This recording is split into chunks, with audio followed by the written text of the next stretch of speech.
Today we're going to look at the artist Matisse. We're going to look at his cut out work. Now at the moment I'm preparing some different coloured and textured papers using the technique that we've used a lot at home.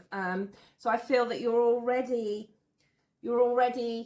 using those things, you know where they are, you're a bit like me, you've got everything together. So you've got your felt tips and your paintbrush and some water. And what I'm doing here is I'm making all these lovely coloured papers, Oh, and all the colour I've made are in response to the artist Mattise, who we are looking at. Now, what I've done is, instead of doing, you know how we've been doing sort of that going backwards and forwards, thinking about the horizon line, on these we just want some nice textured, sort of flattish colour, but I think it's nice to get that texture in there as well. So what I've been doing is I've gone one way and then I've cross-hatched. Remember when we did our mark making? So I've been cross-hatching so it covers more area. As you can see on this piece of newspaper, I've done one. So I've gone one way and I've cross-hatched the other. And then I've got some water and then done the lovely flooding the water on, because I love the way in some places it spills out more. It dilutes into the water, and I quite like seeing what effects I get. So I'm sort of placing the water on and then leaving it to sit and dry. So that is what I am currently doing, and I look forward to seeing yours. Now the colours, what I'm doing is I'm actually looking at my slides of Matisse's shells. Well, it's not shells actually, of sort of this more seasidey theme. I'm looking at those to choose my colours. That's what you should do. Remember, we always have the work, the artists that we're being inspired by, we always have their work in front of us so that their inspiration comes through us and then results in all these lovely textured papers. So that's what you need to do now, is you need to go and create all your textured coloured paper.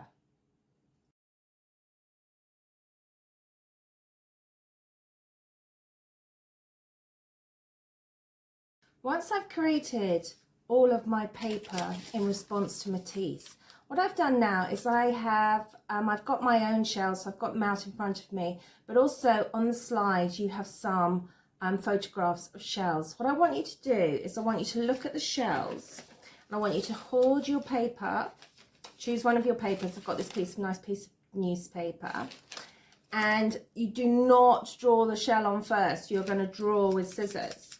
So I'm going to look at the shell and I'm going to follow the shell with my scissors, so my eyes looking at it. What's quite good is not to keep looking,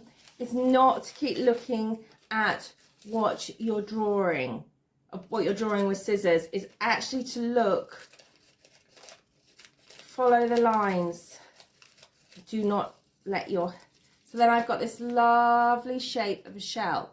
So that's one of my first shapes. So I'm going to pop that on my piece of paper that I'm probably going to use. It's probably going to be my canvas, you know, where we create my drawing. And I'll choose another colour and I'm going to go for this shell here. So I'm going to cut that out.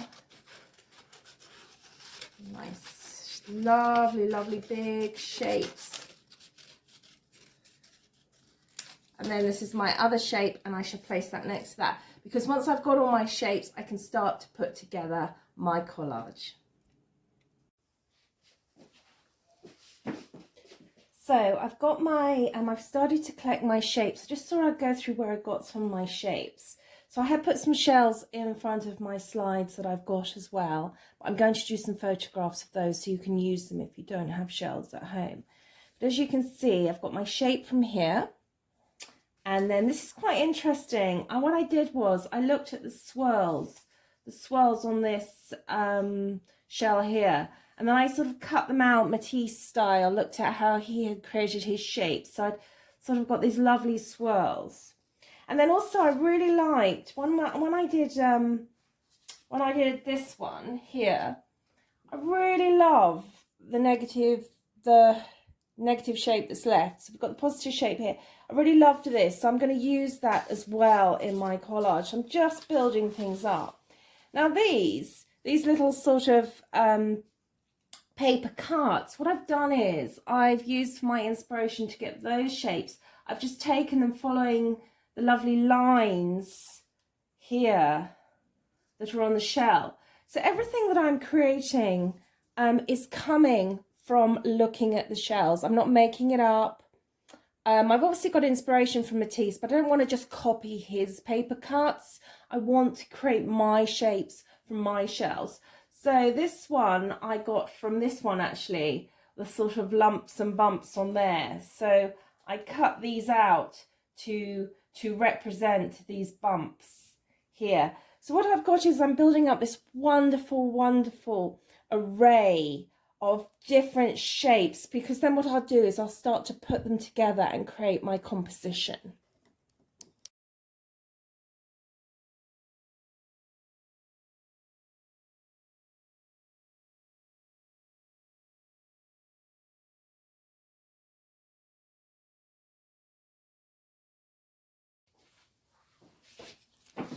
Okay, when we're going to glue the work down, once we've got our composition in the correct, so our composition is when everything is in the correct place. I appear to have lost one of my little dots. It's my little green dot. I should have a little green dot there. I may have to cut another one. When you feel confident, you feel happy that your composition is you want it. Now, as you see, there are things that I haven't actually used, but I've got them to one side because you never know. Once I start sticking, I might think, oh, I might use that. And when you've got your composition as you want it, it's important to stick from the top down. So I will need to stick this. I'll need to stick this. So I'm just going to put a little bit of glue on. I'm not going to go mad. I'm going to stick this onto here now, rather than, I often see people when they're sticking things just remove everything and then you have to start again. Well, you've spent that time. You spent time planning your composition, so you don't want to upset how you've stuck things down. So I need to stick this to here. So I'm sticking from the top down. It's a really important technique to develop, especially as you develop your composition skills. So even then, when I then go and stick this back on, I'm still continually thinking about my composition. So I've got that stuck on there. This one I can feel confident that I'm going to stick here. So this is my finished collage. I've stuck everything down. I just thought we'd have a closer look. I love the way where I've done that sort of cross hatching and done the watercolor. You can see the lovely marks, how you can see on the shells. Also, it's quite nice to have a sort of the newspaper, have a little bit of typography popping in. I quite like my little circles here. My circles that actually came originally from the middle of this. I love the way that where I've done the felt tip and then done the watercolor, done water over the top, and they've sort of bled into each other. Really, really love that. And there's just something beautiful about looking for these sort of marks that you've created using your felt tips and the water. I think it's important as well to see how I've used the composition, how I've created these sort of negative shapes from pushing these shapes together. And here, layering up shapes. All these little bits that are on here have all come from things that have been cut out. So this shape here, the actual shell I cut out, drew with scissors, is here. And then the pieces that are left are here. And then I cut out another one to get these shapes here. And then here I looked at one and I had a shell. Where is it? This shell. So you can see the influence. You can see the influence of the shape of that shell. It'd be quite fun actually to put some of the shells that were part of it. Can you see? You can sort of see the correlation between what I have been drawing and the piece. And I think it's quite fun to see them on there. Because what I want us always to remember is when we create artwork, there is always an inspiration. Well, this is quite fun because if you look at the circle, the sort of spiral, and then you can see the spirals here. So please, when you are making your collage, please take your inspiration from Matisse, but just look at the shells. So look at the shells and cut the shapes and just have fun with your collage.